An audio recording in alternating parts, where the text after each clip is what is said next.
என்ன சொல்லுவீங்க? ஏன் உங்களுக்கு இயேசுவை பிடிக்கும் என்று கேட்டால் என்ன பதில் சொல்வீர்கள்?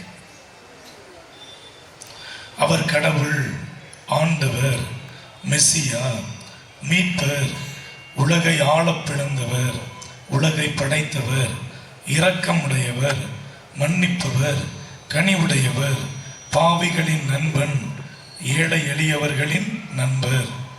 அவர் எங்களுக்காக துன்பப்பட்டார், துயரப்பட்டார், வேதனைப்பட்டார், காயப்பட்டார், விமர்சிக்கப்பட்டார். அதனால எங்களுக்கு இயேசுவை பிடிக்கும். எனக்கு வடிவேல் காமெடி தான் ஞாபகத்துக்கு வருது. நான் அசிங்கப்பட்டேன், அவமானப்பட்டேன், வேதனைப்பட்டேன், வெக்கப்பட்டேன், துயரப்பட்டேன், கவலைப்பட்டேன். அதுக்கு உடனே கேட்பேன், இத்தனை பட்டும் நீ இருந்தலையா? வடிவேல் காமெடி. இயேசுவின் வாழ்வில் இவை எதுவுமே வேண்டாம் என்று அன்னை மரியாள் இயேசுவை தடுத்திருக்கலாம். இவை எதுவுமே வேண்டாம் என்று இயேசு நம் வீட்டு பிள்ளைகளை போன்று ஒருவராக இருந்திருக்கலாம். ஆனால் இயேசு அப்படி இல்லை. என்னிடம் கேட்டால் உங்களுக்கு ஏன் இந்த இயேசுவை பிடிக்கும்? நான் விரும்பி பின்பற்ற ஏதுவான இயல்புகளை உடைய இளைஞன், என்னுடைய நண்பன், என்னுடைய சகோதரன், என்னுடைய வயதுதான் அவனுக்கு இருக்கும். இவனை கடவுளாக பார்த்தால் எங்கேயோ கை கெட்டாத தூரத்தில் இருந்து விடுவான். இவனை கடவுளாக பார்த்தால், இந்த இயேசுவை கடவுளாக பார்த்தால் கண்ணு கெட்டாத தூரத்தில் இருந்து விடுவான். இவனை எப்படி பார்ப்பது? முகநூலில் உள்ள ஒரு கவிதை தான் எனக்கு ஞாபகத்திற்கு வருகிறது. அது என்ன அந்த கவிதை? கற்பழிக்கப்பட்ட பெண்ணின் கதறல் சத்தம் கேட்கும் போது வராத கடவுள். கற்பழிக்கப்பட்ட பெண்ணின் கதறல் சத்தம் கேட்ட பொழுது வராத கடவுள். ஊர் கூடி தேரெழுத்து மத்தளங்கள் கொட்டி நாதஸ்வரம் இசைக்கும் பொழுது அந்த சத்தத்தை கேட்டு வந்து விடுவாரா? ஒரு கவிதை, உணர்ச்சி பொங்கும் கவிதை.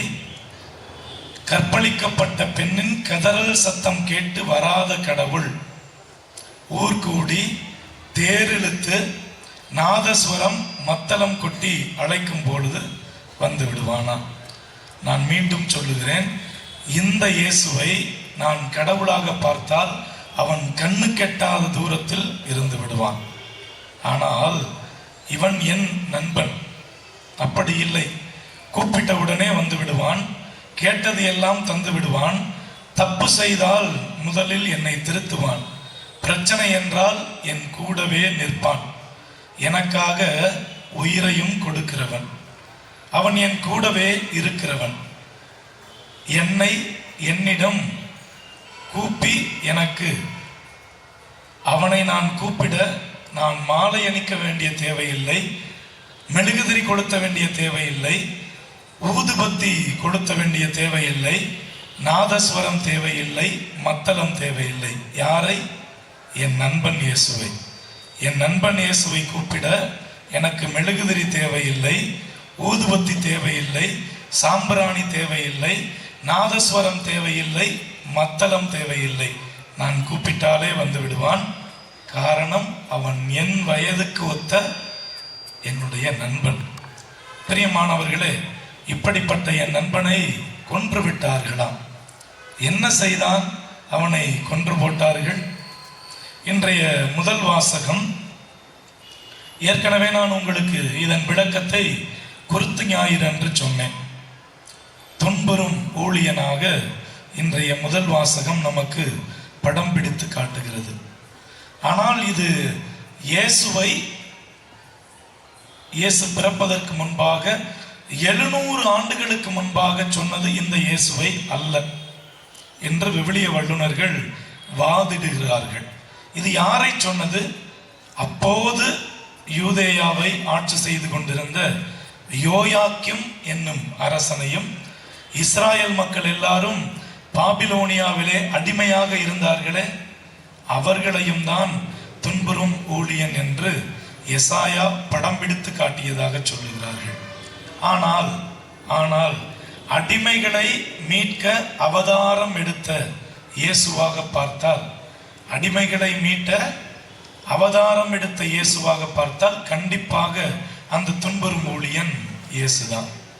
பிரியமானவர்களே, இந்த இயேசு ஒரு மெஜிஷியன் அல்ல.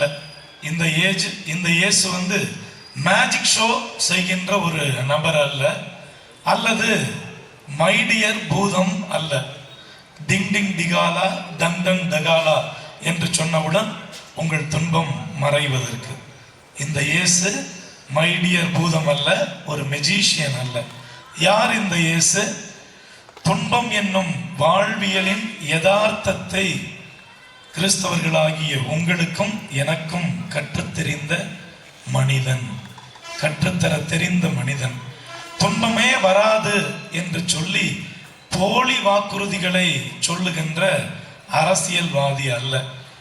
6 கேஸ் சிலிண்டர் தருகிறோம், 8000 வங்கி கணக்கில் போடுகிறோம், உங்கள் அனைவர்களையும் சோம்பேறியாக்கி குழி தோண்டி புதைத்துவிட்டு நாங்கள் மட்டும் நாற்காலியிலும் சைரன்காலிலும் வருவோம் என்று உங்கள் துன்பத்தை அகற்றுகின்ற உங்கள் தலைவர்கள் நாங்கள் என்று சொல்லுகின்ற போலி வாக்குறுதியை சொல்லுகின்ற இயேசு அல்ல. துன்பம் என்பது மனிதனின் வாழ்வியல், அதை நீங்கள் கற்றுக்கொள்ள வேண்டும். நான் கற்றுக்கொண்டேன் என்று சொல்ல தெரிந்த மனிதன் இயேசு. அதனால்தான் யோவான் நற்செய்தி 15வது அதிகாரம் 20வது வசனத்திலே இப்படி சொல்கிறார், என்னை அவர்கள் துன்புறுத்தினார்கள், அப்படியானால் உங்களையும் நிச்சயம் துன்புறுத்துவார்கள். யாரை? கிறிஸ்தவர்களாகிய உங்களை. அயல் மாநிலங்களிலே, வட மாநிலங்களிலே கிறிஸ்தவர்கள் துன்புறுத்தப்படுகிறார்கள், பாதிரியார்கள் அருட்சகோதரிகள் துன்புறுத்தப்படுகிறார்கள். இங்கே சொகுசாக மாலை நேர தென்றல் காற்றை சுவாசித்துக் கொண்டு பாதுகாப்பாக வழிபாடு நடந்து கொண்டிருக்கிறது. ஆனால் அங்கே அச்சம் அச்சம் அச்சம். இந்த இயேசு கற்றுக் கொடுத்த வாழ்வியலை கற்றுக்கொண்டவர்கள் என்னவோ மணிப்பூரில் தான் இருக்கிறார்களோ என்னவோ தெரியவில்லை. தஞ்சாவூரில் அப்படிப்பட்ட துன்பத்தை ஏற்க தெரிந்த கிறிஸ்தவர்கள் இருக்கிறார்களா? மிகப்பெரிய கேள்விக்குறி. பிரியமானவர்களே, இன்றைய 2வது வாசகம் சொல்லித் தருவது இந்த இயேசுதான் தகுதியான தலைமை குரு. அப்ப இதுக்கு முன்னாடி இருந்தவங்கெல்லாம், ஆரோனின் வழிமரபெல்லாம் எப்படி? அவர்கள் எல்லாம் ஏதோ ஒரு விதத்தில், நேற்று சொன்னேனே, அது எனக்கு வேடிக்கையாக இருந்தது, வேடிக்கையின் பலியை நிறைவேற்றி கொண்டிருந்தவர்கள் தான் என்று நினைக்கிறேன். ஆனால் இவர் ஆரோனின் வழிமரபில் தோன்றவில்லை. இவர் ஒரு யூதன் தான், இவர் ஒரு லேவிய குடும்பத்தில் பிறக்கவில்லை. ஆனாலும் தலை சிறந்த தகுதியான தலைமை குரு. எப்படி? தன்னை தாழ்த்தி கொண்ட விதம், தன்னை ஆட்டுக்குட்டியாக மாற்றி கொண்ட விதம் இவரை தலைமை குருவாக, அதுவும் மெல்கிசதேக்கின் முறைப்படி என்றென்றும் தலைமை குருவாக இவரை உயர்த்தியது. யார் இந்த மெல்கிசதேக்கு? தொடக்க நூல் புத்தகத்திலே 14வது அதிகாரம் 18வது வசனத்திலே நாம் பார்க்கிறோம். இவர் சாலேமின் அரசர், இவருக்கு தோற்றமும் இல்லை முடிவும் இல்லை. இந்த சாலேமின் அரசர் மெல்கிசதேக்கிற்கு தோற்றமும் இல்லை முடிவும் இல்லை. இவருடைய காலத்தில் லேவியர் என்ற மரபும் இல்லை. ஆனால் இவர் என்றென்றும் தலைமை குரு. அப்படி என்றால் இயேசுவுக்கும் தொடக்கமும் முடிவும் இல்லாதவர், உலகம் தோன்றுவதற்கு முன்பே இருந்தவர், தன்னை தாழ்த்தி கொண்டு, அதுவும் அடிமையாக பலியிட தகுதியான முன்வந்த வாலண்டியரி சாக்ரிஃபைஸ் என்பார்கள் விவிலிய வல்லுநர்கள்.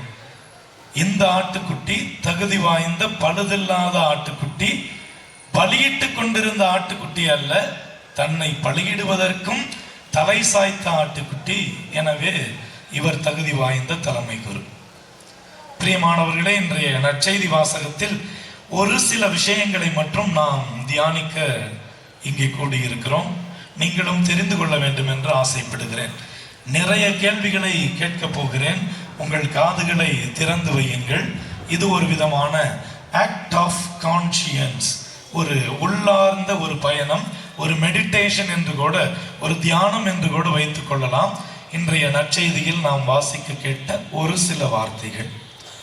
இயேசு காவலர்களையும் படை வீரர்களையும் பார்த்து கேட்ட கேள்வி, யாரை தேடுகிறீர்கள்? யாரை தேடுகிறீர்கள்? இயேசுவே கேட்கிறார், யாரை தேடுகிறீர்கள்? அந்த கேள்வி அன்று காவலர்களிடம் மட்டும் கேட்ட கேள்வி அல்ல. இங்கே கிறிஸ்தவனாக கிறிஸ்தவர்களாக முக்காடு அணிந்து, வேட்டி சட்டை, பேண்ட் சட்டை, அங்கி அணிந்து மேடையில் அமர்ந்து கொண்டு, கீழே மேடைக்கு கீழ் சேரிலே அமர்ந்து கொண்டிருக்க அனைவரையும் பார்த்து கேட்கின்ற கேள்வி, யாரை தேடுகிறீர்கள்? பணம் படைத்தவர்களை தேடுகிறீர்களா? நீங்கள் எல்லாம் பணம் படைத்தவர்களை தேடுகிறீர்களா? எளிதில் ஏமாந்து போவோரை ஏமாற்ற தேடுகிறீர்களா? எளிதில் ஏமாந்து போவோரை ஏமாற்ற தேடுகிறீர்களா? யாரிடம் எந்த நேரத்தில் அயர்ந்து போவான், இவன் பணத்தை சூறையாடி விடலாம் என்று திருடுவதற்கு தேடுகிறீர்களா? குடிகார நண்பர்களை கூட்டு சேர்க்க தேடுகிறீர்களா? விலை மாதரின் இல்லத்தை நாடி தேடுகிறீர்களா? இளைஞர்களே, இளம் பெண்களே, வளர் இளையோரே, உங்கள் கையில் அதிகமாக இருக்கின்ற செல்போன் என்னும் ஊடகத்தில் எதை அதிக நேரம் தேடுகிறீர்கள்? வீட்டை விட்டு விரட்டி அடிக்கப்பட்டு அநாதை இல்லங்களிலும் முதியோர் இல்லங்களிலும் தனியாக வீடு கட்டி கூரை வீட்டிலே மழை வந்தாலும் நனைந்து கொண்டிருக்கிற தாத்தா பாட்டிகளை யாராவது தேடி இருக்கிறீர்களா? உங்கள் அம்மா அப்பாவை தேடி இருக்கிறீர்களா? தொலைந்து போன ஊதாரி ஆகிய உங்கள் பிள்ளைகளை தேடி இருக்கிறீர்களா? இரவு நேரத்தில் மனைவியையும் பிள்ளையையும் தன்னந்தனியாக தவிக்க விட்டுவிட்டு எங்கேயோ சென்று கொண்டிருக்கிற உங்கள் கணவரை தேடுகிறீர்களா? யாரை தேடுகிறீர்கள்? இயேசு கேட்ட கேள்விக்கு இத்தனை அர்த்தம் இருக்கிறது. விவிலியத்தில் இயேசு யாரை தேடுகிறீர்கள்? நான் தான், என்னை கைது செய்யுங்கள், இது ஆண்டவரின் அருள்வாக்கு, இறைவனுக்கு நன்றி, ஆமேன், அல்லேலூயா, பிரைஸ் தி லார்ட், பூசை முடிஞ்சிருச்சு, வீட்டுக்கு போங்க. அது கிடையாது. யாரை தேடுகிறீர்கள் என்ற கேள்வி உங்கள் மனதில் இன்றிலிருந்து இத்துணை கேள்விகளை கேட்க வேண்டும். சரி, நீங்கள் அனைவரும் இயேசுவை தேடுகிற கூட்டமா? அடுத்த கேள்வி நான் கேட்கிறேன். நீங்கள் எல்லாரும் இயேசுவை தேடுகிற கூட்டமா? சரி, அப்படி என்றால் எப்போது தேடுகிறீர்கள்? எதற்காக தேடுகிறீர்கள் இந்த இயேசுவை?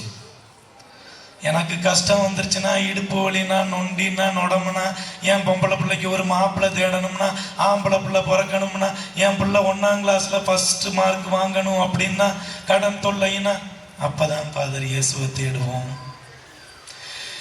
எப்போது நீங்கள் இயேசுவை தேடுகிறீர்கள்? உங்கள் தேவையில் சுயநலமாக தேடுகிறீர்களா? அடுத்த கேள்வி நாக்கப்படுங்கிற மாதிரி இருக்கும், கோச்சுக்காதீங்க. எப்போது இந்த இயேசுவை தேடுகிறீர்கள்? குருத்து ஞாயிறு, பெரிய வியாழன், பெரிய வெள்ளி, உயிர்ப்பு சனி, இந்த நாட்களில் மட்டும்தான் இவ்வளவு பேர் இயேசுவை தேடி வருவோம்.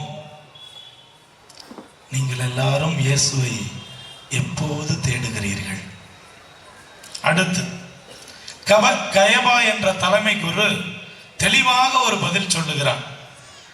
மக்களுக்காக ஒருவர் மட்டும் இறப்பது நல்லது. அவர் தலைமை குருவாக இருந்ததால் அந்த செய்தியை சொல்லுகிறார். பலி கொடுத்து பழகியவர் இந்த கயபா. பலி கொடுத்து மட்டுமே பழகியவர். ஏனென்றால் அவர் தலைமை குரு. நேற்றைக்கு நான் சொன்னேன், வருடத்திற்கு ஒரு முறை அவர் பலியிடுவார். வருடத்திற்கு ஒவ்வொரு தலைமை குரு மாறிக்கொண்டே இருப்பார்கள். இவர் பலி கொடுத்து பழகியவர். தான் பலியிட தலை குனிய தயங்கியவர், பயந்து ஓடியவர். அதனால்தான் ஒருவன் இறப்பது நல்லது என்று இயேசுவை கொள்வதற்காக திட்டம் தீட்டுகிறான். பிரியமானவர்களே, சரியான ஒரு பக்கத்து வேதனை, இன்னொரு பக்கத்து மகிழ்ச்சியாக இருந்தது. நேற்றைக்கு உங்களிடம் ஒரு கேள்வி கேட்டேன். பழைய ஏற்பாட்டு பலியை குறித்து உங்களிடம் ஒரு கேள்வி கேட்டேன், நிறைவான விளக்கம் கொடுத்தேன், கேள்வி கேட்டேன். பாவம் செய்தவன் வெட்டப்பட வேண்டுமா, ஆட்டுக்குட்டி வெட்டப்பட வேண்டுமா கேட்டனா இல்லையா? இதுக்கு நேரா ஒரு சத்தம், ஒன்னே தாண்டா வெட்டணும். அதுக்கு 4 பேரு கேன்னு இப்ப சிரிச்சிங்கல்ல, அது மாதிரி சிரிச்சது. ஒரு புறம் எனக்கு வேதனை, இன்னொரு புறம் மகிழ்ச்சி. ஏனென்றால் நீங்கள் காதுகள் 2ஐயும் பிடித்து கொஞ்சுவதற்கான வெள்ளை முயல் குட்டி அல்ல நான். காதுகள் 2ஐயும் பிடித்து கொஞ்சுவதற்கான வெள்ளை முயல் குட்டி அல்ல நான். எப்பொழுதுமே பலியிட தயாராக இருக்கிற செம்மறி ஆட்டுக்குட்டி நான்.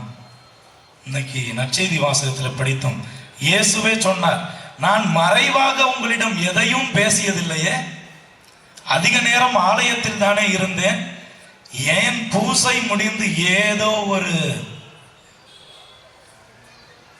வெளியில் விமர்சிக்கிறீர்கள்?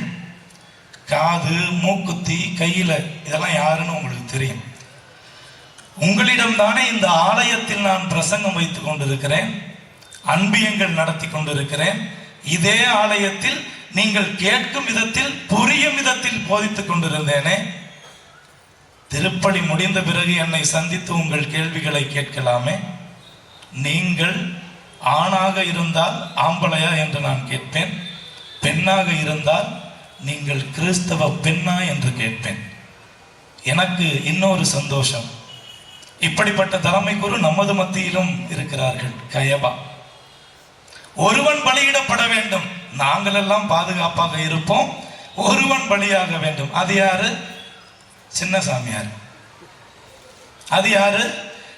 வீடு, வாசல், தாய், தகப்பன், அவங்களுக்கு நோய் வந்துச்சா, கல்லறைக்கு போனாங்களா, அக்கா தங்கச்சிக்கு என்ன ஆச்சு, எதுவும் கவலை இல்லை. முழு நேரமும் உங்களுக்காக இருக்கின்ற ஒருவன் பலியிடப்பட வேண்டும். கயபாவாக அழகா சேர்ல ஜம்முன்னு உட்கார்ந்துக்கிட்டு நீ பலியிடப்பட வேண்டும். அடுத்து இன்னொரு வசனம், பரபாவை விடுதலை செய்யும். பரபா அப்படின்னா யார் தெரியுமா? அவன் ஒரு கள்வன். எபிரேய மொழியில் பார் அபா, பார் என்றால் மகன் என்று அர்த்தம், பார் என்றால் மகன் என்று அர்த்தம். எங்களுக்கெல்லாம் பார்னா ஒயின் ஷாப் ஃபாதர்னு சொல்லாதீங்க. எபிரேய மொழியில் பார் என்றால் மகன். பார் ஜோனா என்பார்கள், யோனாவின் மகனான சீமோனே சொல்கிறார்களா? பார் என்றால் எபிரேய மொழியில் மகன், அப்பா என்றால் அப்பா என்று அர்த்தம் தமிழிலே. எபிரேய மொழியிலே அப்பா என்றால் தமிழிலே அப்பா என்று அர்த்தம். பிலாத்து இருக்கையிலே அமர்ந்திருக்கிறார் தீர்ப்பிடுவதற்கு. ஒரு புறம் பரபா இருக்கிறான், இன்னொரு புறம் இயேசு நிற்கிறான். பரபா என்ற எபிரேய வார்த்தைக்கு தந்தையின் மகன் என்று அர்த்தம். இங்கே ஒருவன் இருக்கிறான், இயேசு. இவன் வானகத்தந்தையின் மகன். இவன் யாரு? வானகத்தந்தையின் மகன். கேள்வி, யாரை கொள்வது? தந்தையின் மகனை கொள்வதா, வானகத்தந்தையின் மகனை கொள்வதா? இறுதியாக உங்களுக்கு தெரியாத ஒன்றை சொல்லி மறைவுரையை முடிக்க விரும்புகிறேன். இயேசுவோடு 2 சிலுவையில் அறைந்திருந்தார்கள். அதில் ஒருவன் நல்ல கள்வன் என்று தியானிக்கிறோம். அவன்தான் இயேசுவிடம் சொல்கிறான், ஆண்டவரே, நீர் ஆட்சி உரிமையில் வரும் பொழுது என்னை நினைவு கூரும். உடனே இயேசு சொல்லுவார், இன்றே என்னோடு நீ வான் வீட்டில் இருப்பாய்.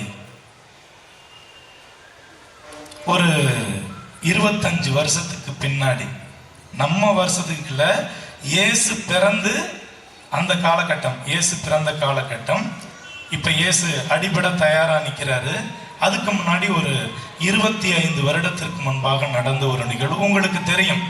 மாதாவும் சூசையப்பரும் ஏரோது குழந்தையை கொல்ல தேடுகிறான் என்று தப்பித்து எகிப்து நோக்கி ஓடுகிறார்கள்.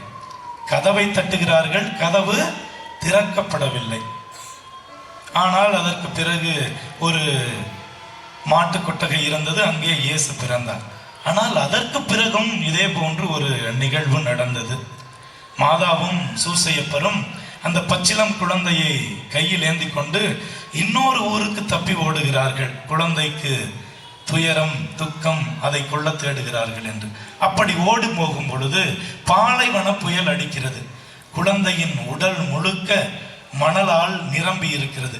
குழந்தையை எப்படியாவது குளிப்பாட்ட வேண்டும், நீராட்ட வேண்டும். என்ன செய்வது என்று தெரியவில்லை. மாதாவும் சூசையப்பரும் ஒரு வீட்டின் கதவை தட்டுகிறார்கள். கதவு கொஞ்சம் தான் திறந்தது. திறந்தவுடனே மூடிக்கொண்டது. மீண்டும் கதவு திறந்தது. அங்கிருந்து ஒரு பெண்மணி பார்க்கிறார். வெளியே ஒரு பெண்மணியும் அவருடைய கணவரும் ஒரு குழந்தையும் இருக்கிறார்கள். கேட்கிறார்கள், எங்களுடைய குழந்தையை குளிப்பாட்டுவதற்கு கொஞ்சம் தண்ணீர் வேண்டும். கதவு அடைக்கப்பட்டது. மீண்டும் கதவை தட்டுகிறார்கள். அப்பொழுது கண்டிப்பாக சூசையப்பர் பேசி இருக்க வேண்டும். அம்மா, தயவு செய்து புரிஞ்சுக்கங்க, எங்க கையில இருக்கிறது மரியாவுக்கும் எனக்கும் தாம்பத்திய உறவில் பிறந்த குழந்தை அல்ல, இது கடவுளின் குழந்தை. இதை காப்பாற்ற வேண்டிய கடமை எங்களுக்கு இருக்கிறது. இப்படியே போனால் எங்கள் குழந்தை இறந்துவிடும். கொஞ்சம் தண்ணீர் தாருங்கள் என்று கெஞ்சி இருக்க வேண்டும். கதவு திறந்தது. உள்ளே போன பிறகு அந்த பெண்மணி கெஞ்சத் தொடங்கினார். உங்களை வீட்டிற்குள் அனுமதிக்க வேண்டும் என்று எங்களுக்கு ஆசைதான், ஆனாலும் ஒரு வருத்தம், வெளியே சொல்லிவிடாதீர்கள். யூதர்களுடைய வழக்கப்படி தொழுநோயாளர்கள் யாரேனும் வீட்டில் இருந்தால் அவர்களை ஊரின் ஒதுக்குப்புறத்தில் பாளையத்தில் குப்பை தொட்டியில் போட்டுவிட வேண்டும். இங்கே என்னுடைய பச்சிளம் குழந்தை ஒன்று இருக்கிறது. அதற்கு 2.5-3 வயதுதான் இருக்கும். தொழுநோயால் பாதிக்கப்பட்டிருக்கிறது. நீங்களே சொல்லுங்கள், எப்படி இந்த குப்பை தொட்டியில் போட முடியும்? ஒரே ஒரு உதவி, உங்கள் குழந்தையை குளிப்பாட்ட தண்ணீர் தருகிறேன். ஆனால் அந்த தண்ணீரை நான் வீணாக்க மாட்டேன். ஒரு பாத்திரத்தில் பிடித்துக் கொள்வேன். உதவி செய்வீர்களா? தயவு செய்து செய்யுங்கள். இயேசுவை குளிப்பாட்டினார்கள். மாதாவும் சூசையப்பரும் நன்றி, வணக்கம், அல்லேலூயா என்று சொல்லி பயணத்தை தொடர்ந்தார்கள். அந்த வீட்டிற்குள் இன்னொரு அதிசயம் நடந்தது. அந்த பெண்மணி, இயேசு ஸ்நாபகமிட்டப்பட்டாரே, குளிப்பாட்டப்பட்டாரே, அந்த தண்ணீரினால் தன் தொழுநோயினால் பாதிக்கப்பட்ட குழந்தையை குளிப்பாட்டினாள். அந்த குழந்தை உடனடியாக உயிர் பெற்றெழுந்தது, வளர்ந்தது. 4-5 வயது இருக்கும். நமது வீட்டில் உள்ள சிறுவர் சிறுமியரை போன்று ஊர்காட்டில், தெருவில், மண்ணில், சகதியிலலாம் விளையாண்டுட்டு ஒரு அடம் பிடிக்கிற பிள்ளையா வீட்டுக்குள்ள சாப்பாட்டில் கை வச்சுச்சு. அந்த அம்மா திட்டுனா, ஏய், அறிவில்லை, சுத்தமா இருக்கணுமா இல்லையா? ஏற்கனவே உனக்கு சொறி சரங்கு வந்துச்சு, தொழுநோய் வந்துச்சு. இயேசு என்கின்ற கடவுள் வந்தார். அவருடைய குளிப்பாட்டிய தண்ணீரை குளிப்பாட்டியதால் தான் நீ இன்று உயிரோடு இருக்கிறாய். அது அவனுடைய மனதில் ஆழமாய் பதிந்தது. தேடிக்கொண்டே இருந்தான். யார் அந்த இயேசு? பார்க்க போறேன், சண்டே கிளாஸுக்கு போக போறேன் என்று மறைக்கல்வி பிள்ளைகள் பாடுவதை போன்று அந்த சின்னஞ்சிறு வயதில் இருந்து இயேசுவை தேடத் தொடங்கினான். ஆனால் அவருடைய துரதிர்ஷ்டம், பகலில் அவன் தோன்றுவது கிடையாது, இரவில் தான் அவனுக்கு வேலை. காரணம், அவன் ஒரு திருட்டு பயலாகவே வளர்ந்தான். இந்த இயேசுவை தேடிக்கொண்டே இருந்தான். கண்டுபிடித்து விட்டான். சிலுவை மரத்தில் நல்ல கல்வனாக இயேசுவை அவன்தான் பார்த்தானாம். அவன் பேர்தான் திஸ்மாஸ் என்கின்ற நல்ல கல்வன். கண்டிப்பாக இங்கே இருப்போர் குருக்கள் இருவருக்கும் தெரியாது, கண்டிப்பாக நான் நம்புகிறேன். இங்கே எவருக்கும் தெரியாத உண்மை என்று கற்றுக்கொள்ளுங்கள். சிலுவையில் இயேசுவோடு அறையப்பட்ட அந்த நல்ல கல்வனின் பெயர் திஸ்மாஸ். இவன்தான் இயேசுவால் குழந்தை பருவத்தில் குணமாக்கப்பட்டவன். பிரியமானவர்களே, சிலுவை மரம் உங்களுக்கும் எனக்கும் கற்றுக் கொடுக்கும் பாடம் என்ன? அன்பு, அகிம்சை, மன்னிப்பு, உடனிருப்பு.